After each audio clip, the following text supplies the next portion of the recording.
All right, my friend, welcome. Let's talk, truly talk, about something that I know deep down you've felt. Does this sound familiar? That quiet ache, that almost imperceptible whisper from the depths of your soul, telling you that you're meant for something more, something different, something greater than your current reality?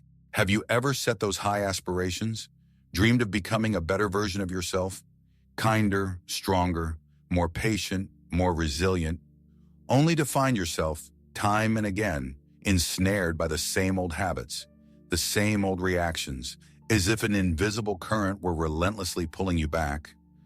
Have you ever felt that painful chasm between the magnificent being you envision in your boldest dreams and the person you see reflected in the mirror of your daily life? That frustration, knowing that what you desire is so close, yet the path to it seems shrouded in fog, littered with unseen obstacles.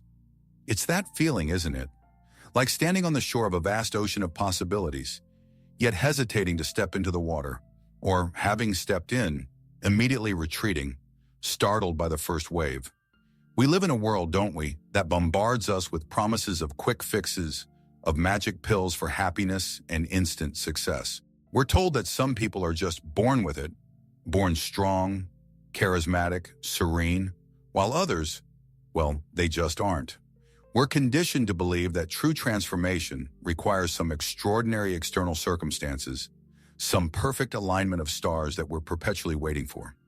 But what if I told you that this is one of the grandest illusions, one of the most powerful self-imposed cages holding us back from our own brilliance? What if the key to your incredible unfolding, to unlocking your authentic, limitless potential, isn't out there somewhere, but lies deep, profoundly deep within you, patiently waiting for the moment you dare to turn it? There exists a profound, almost hidden truth, a kind of sacred secret that has been whispered down through the ages by sages and seekers, the genuine becoming of your highest self, the cultivation within you of those radiant qualities you admire in others and yearn for in yourself. This is not an accident of birth, nor a gift bestowed only upon a chosen few. It is an art. It is a conscious, loving, daily craft. It is the alchemy of the soul, where you, my friend, are simultaneously the alchemist, the raw material, and the magnificent transmuted gold. And at the heart of this art lies the awakening of a special inner fire, a passionate resolve, a courageous and expansive spiritual strength that will not falter before challenges, but instead will see them as a staircase to the summit of your being. You see, we're not talking about a fleeting burst of enthusiasm, the kind that ignites like a match in the wind and then fizzles out. We're speaking of the deliberate cultivation of an unbreakable will, a will that is decisive and mighty, rooted in a clear-eyed anticipation of the many hurdles and arduous labors that lie ahead, and, most crucially, in a readiness to meet them head-on, to embrace them, and to transform their energy into your own power. At the core of such a disposition must lie not merely an abstract wish to be good, but a sincere, profound, almost visceral love for each quality you aspire to embody, and for the entire meaning-filled life that these qualities will co-create with you. This love, this burning passion for your truest, highest self, this is the very engine that will propel you along the path of transformation. And this engine, this sacred flame, must be constantly tended, stoked, and refueled, lest it weaken and die out. For if it does, your very movement towards the light will inevitably cease. So how do we ignite and sustain this sacred fire?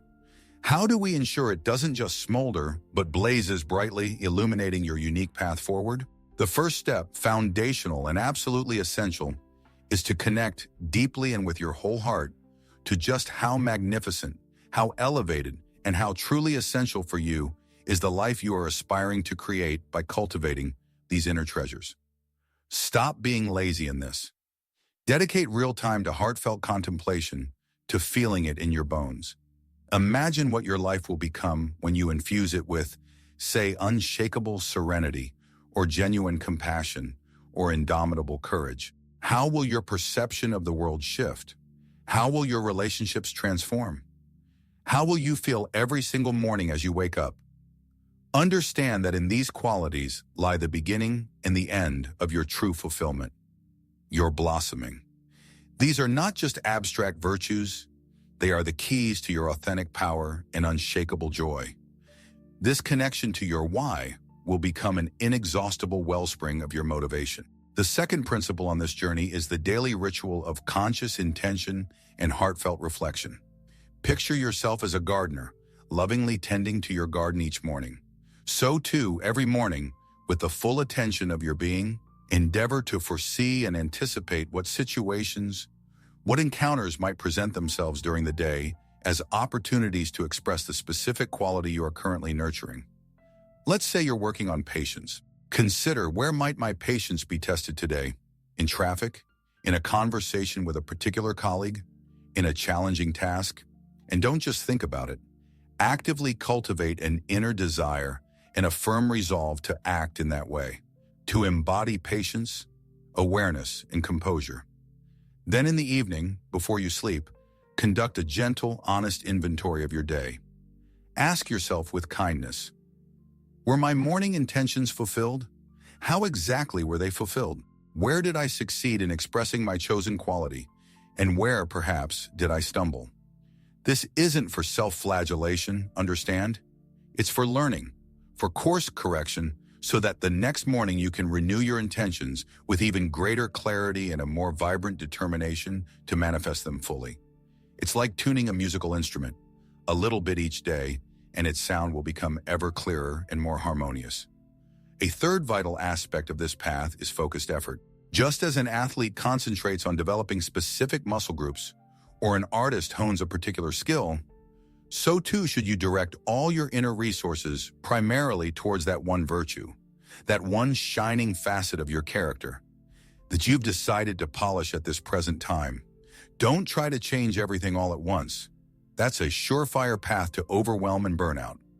Choose one, and let all your practices, whether it's reading inspiring stories of individuals who have embodied this quality, whether it's reciting affirmations or offering short, heartfelt invocations to your higher self or the universe, whether it's reflecting on examples of resilience and love that you know, let all of it be channeled towards supporting and strengthening this one chosen trait. Even the most diverse and seemingly distracting events of the day, try to utilize them in such a way that, through them, your skill not only remains intact, but on the contrary becomes even more established and deeply rooted. Imagine you are a sculptor, and this chosen aspect of yourself is the marble from which you are carving a masterpiece. Every action, every thought, every reaction is a strike of your chisel. And here we arrive at the fourth, perhaps the most counterintuitive, yet incredibly powerful key. Do not run from difficulties, but meet them with open arms. Yes, you heard me right.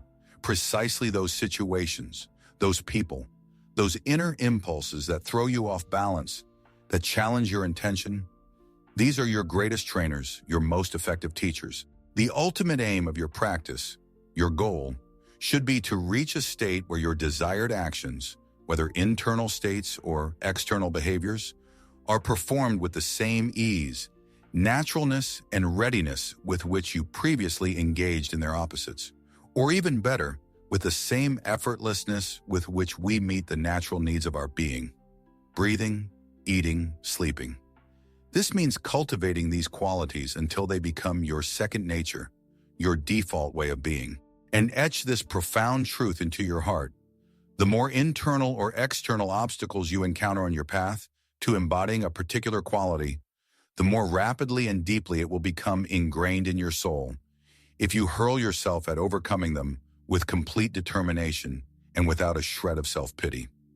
Every conquered difficulty is not just a victory, it's an imprinting of a new, empowered pattern into the very fabric of your being. Imagine you're working on the quality of inner peace, and then life throws you a curveball, a situation brimming with chaos and uncertainty. Your old pattern might be panic, anxiety, frantic action, but now you are armed with new awareness. You see this not as a curse, but as an opportunity. You meet this chaos with the intention to maintain your inner center. You breathe more deeply. You remind yourself of your choice. And even if it's not perfect, you're no longer a victim of circumstance. You are an active student of life. And with each such lesson, your capacity for peace will grow exponentially. And one more potent tool on this path is the power of the word. Find for yourself inspiring sayings, quotes from wise books, affirmations that resonate with the quality you are cultivating.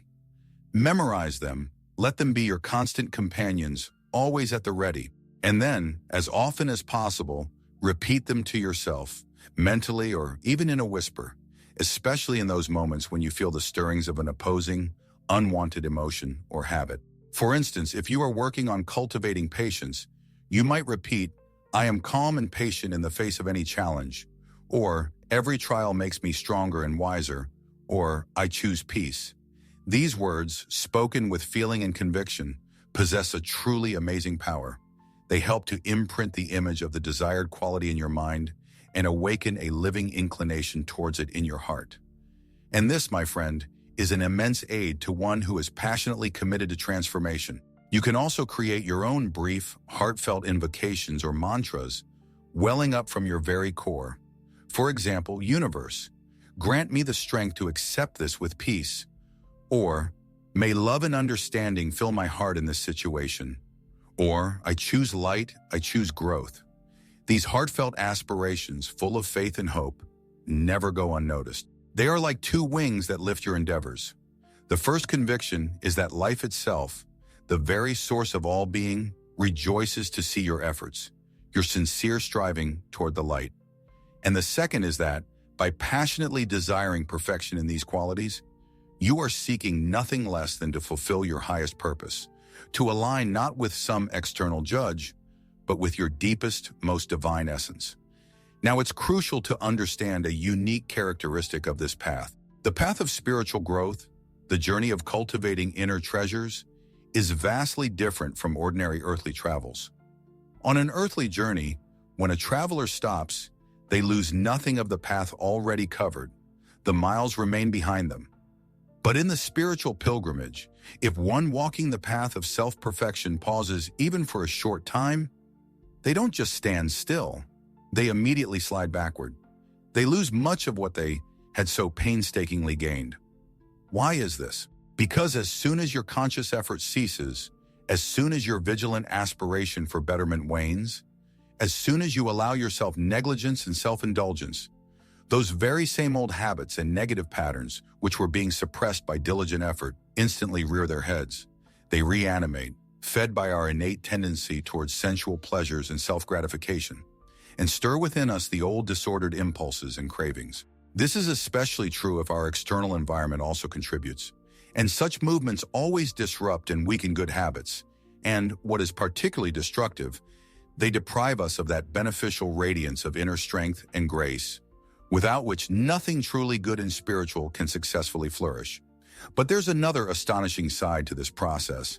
In an ordinary journey, the further the traveler goes, the more fatigued they become. Yet in the current of spiritual life, the longer and more diligently one presses forward without stopping, the greater the strength and power one acquires for the journey ahead. The reason for this is that through the labors on the path of virtue, our lower instinctual part, which by its resistance to the spirit makes the path to light so arduous, becomes progressively weaker in its opposition. Meanwhile, our higher part, our spirit, where true virtue resides, becomes increasingly fortified and powerful. Therefore, the more we succeed in developing our best qualities, the less that initial daunting difficulty becomes, the one we encounter at the beginning of this path.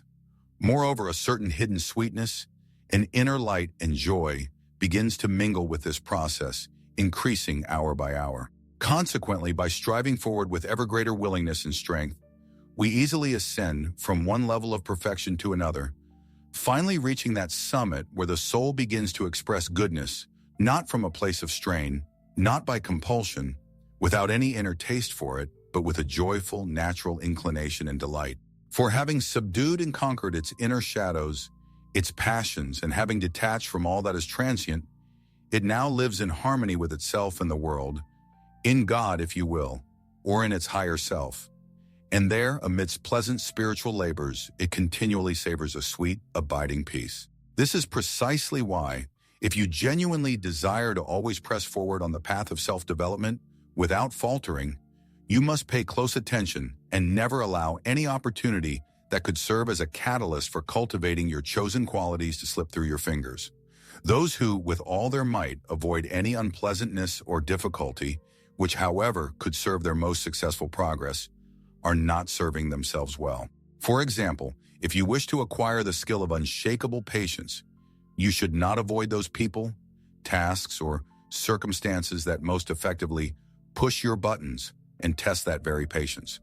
On the contrary, meet them willingly with a positive resolve to allow their unpleasant effect on you to manifest, yet being prepared to endure it with unshakable equanimity of spirit. If you act otherwise, if you constantly flee from irritants, you will never truly learn patience. It's like trying to learn to swim while diligently avoiding water. In the same way, you should approach tasks that you dislike, either intrinsically or because they are assigned by someone you don't care for, or because they pull you away from something you enjoy. Don't shy away from it. Instead, take it on without inner resistance, then see it through to completion, acting as if it were your most cherished activity, and do not yield an inch to the anxieties of your heart that may arise from it, especially the thought, if it weren't for this task, I'd be perfectly at peace. Otherwise, you will never learn how to navigate life's inevitable bumps with grace, nor will you find the true peace you seek by running from such instances, because true peace does not reside in hearts that seek only their own comfort and self-gratification. I advise you to do the same concerning those intrusive thoughts that sometimes assail you and trouble your mind with memories of human injustices or other unwelcome things.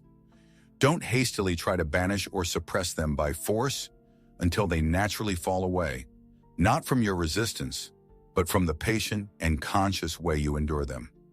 Let them trouble and disturb you, even painfully, but at the same time, they will be teaching you the patient endurance of unpleasantness in general. Anyone who tells you otherwise, suggesting it's better to flee from such incidental discomfort, is in essence advising you to cut off the very aspiration for the quality you are so earnestly striving to attain. Of course, for the novice on this inner path, not yet seasoned in this internal battle, it is sometimes better to sidestep particularly disturbing circumstances, as if to disdain them, rather than prematurely exposing oneself to their full impact and engaging in open confrontation. However, even this beginner should not always turn tail and retreat, but with all attention and discernment, sometimes engage with the assailants and sometimes disregard them, depending on their progress in virtue and the moral strength acquired through this practice. There is perhaps only one area where a strategy of avoidance is primary and most wise, especially in the initial stages. Situations involving very strong, almost uncontrollable carnal desires or addictions that hold immense power over you. Here indeed run, don't walk, from any situation that could ignite or fuel this passion, due to its untamable nature and the cunning deceptions with which the forces of inertia and old habits can orchestrate these impulses to sway you towards their satisfaction. In such cases, first build your strength in other areas, fortify your will, and then, with greater wisdom and support, you can approach these deeper challenges. So, my friend, the path to unlocking your true potential, the journey of embodying the radiant qualities of your soul, is not a sprint, but a marathon.